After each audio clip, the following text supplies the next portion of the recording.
안녕하세요. 이런 생각입니다. 오늘은 좀 더 의식적으로 하루를 관리하는 방법에 대해 알아보도록 하겠습니다.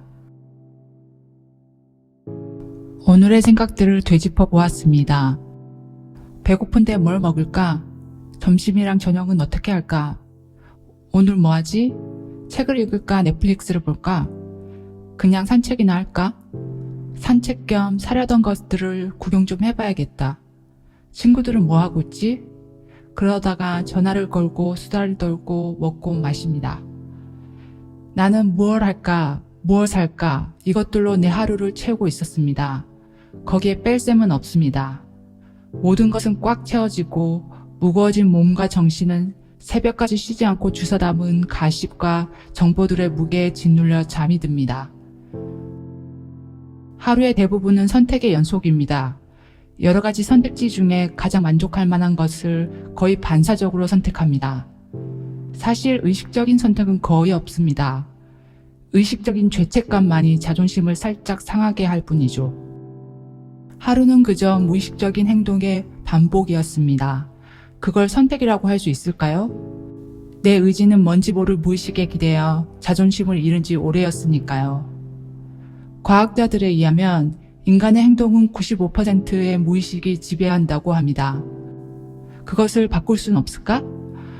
나에게 나의 의식의 주권을 되찾아줄 방법은 없을까? 있다면 무엇이고 없다면 무엇을 해야 의식적인 행동을 할 수 있을까? 이러한 생각들을 멈출 수 없었습니다. 나는 답을 찾아야 했어요. 그렇지 않으면 내일도 오늘과 다르지 않을 게 분명하고 나는 또 다른 오늘을 견딜 수 없을 것만 같았거든요. 나는 착각 속에서 나의 가능성을 제한하고 있었어요. 지루한 하루를 수없이도 반복한 덕분에 삶이 영원하다는 착각 속에 살고 있었습니다. 영원한 삶 속에 나의 하루는 늘어나서 나의 생각과 행동도 늘어집니다. 나는 나에게 사실을 말해야 했습니다. 삶은 유한하다. 영혼이야 어떻든 간에 인간인 나는 그렇다. 세상은 너무나도 공평합니다. 모두 나름의 불행과 나름의 행복을 가지고 있으며 그것은 24시간이라는 상자 안에 있으니까요. 내가 그리고 나의 의식이 자유로우려면 그 상자 안에 있는 쓸데없는 모든 것을 비워내야 했습니다. 그렇게 함으로써 나는 나라는 공간 속에서 숨 쉴 수 있을 것이며 더 넓은 세상을 여행할 수도 있을 겁니다. 나의 상자는 내 몸을 누울 수 없을 정도로 비좁고 숨막히는 공간이 아니라 하루 만에 온 세상과 우주를 품을 만큼 넓은 상자일 수도 있습니다. 중요한 것부터 하지 않으면 중요한 걸 할 기회를 잃고 맙니다. 중요한 것을 먼저 하지 않으면 중요하지 않은 것들로 하루는 소비되고 정작 중요한 것을 할 시간과 에너지는 줄어들게 됩니다. 결국 핑계로 하루를 마무리하게 됩니다. 그렇게 나의 인생은 이월되고 그렇게 이월된 채로 인생이 끝이 나는 겁니다. 만약 이 시간의 고리를 끊어내지 않는다면 말이죠. 나는 중요한 것, 일종의 주어진 나의 천명을 해내기 위한 의식을 치르고 있었습니다. 내일을 더 잘하기 위해 여분의 모니터를 사지 않으면 안 돼. 여러 가지 강의를 듣는 것도 도움이 되겠지? 그러려면 아이패드도 사야 되고 운동도 좀 해야 하고 잘 먹어야 되고 그러다가 지쳐서 하루는 끝납니다. 나는 비가 오기를 기도하는 제사장 같은 하루를 보내고 있었습니다. 내가 되고픈 것은 제사장이 아니었는데도 말이죠. 난 중요한 것을 하기 위해 중요하지 않은 것들에 몰두하고 있었고 덕분에 중요한 것을 할 시간도 에너지도 뺏기고 있었습니다. 중요한 것은 그냥 그것을 하는 데 있습니다. 거기에 어떤 준비도 부수적인 것들도 필요치 않았습니다.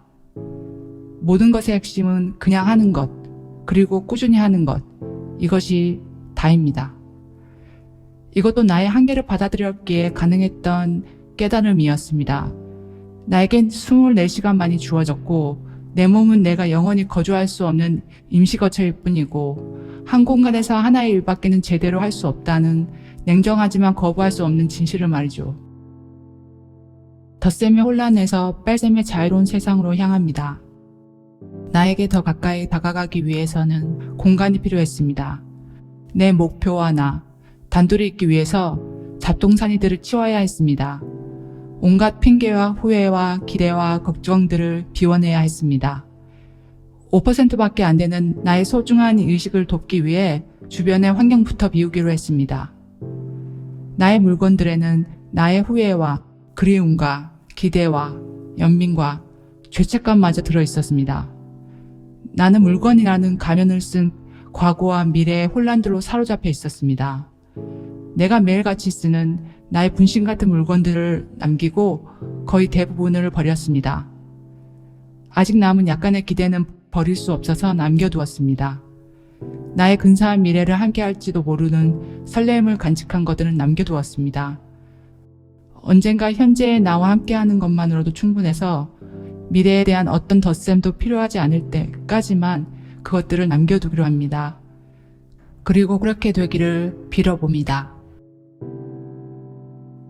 지금의 나는 인간이라는 시공간의 한계는 벗어날 수 없겠지만 나의 한계를 계속 넓히다 보면 그 한계마저도 의미가 없어질 겁니다. 그러니 결국 한계도 내가 정하는 것이 아닐까? 한계를 무한대로 넓혀서 한계라는 개념을 무의미한 언어로 만들어버리는 것. 그것도 가능하지 않을까? 라는 생각을 해봅니다. 그래서 무엇보다 내 안의 핑계들을 다 버리는 것부터 시작해야겠습니다. 오늘은 여기까지입니다. 다음에는 또 다른 생각으로 찾아오겠습니다. 감사합니다.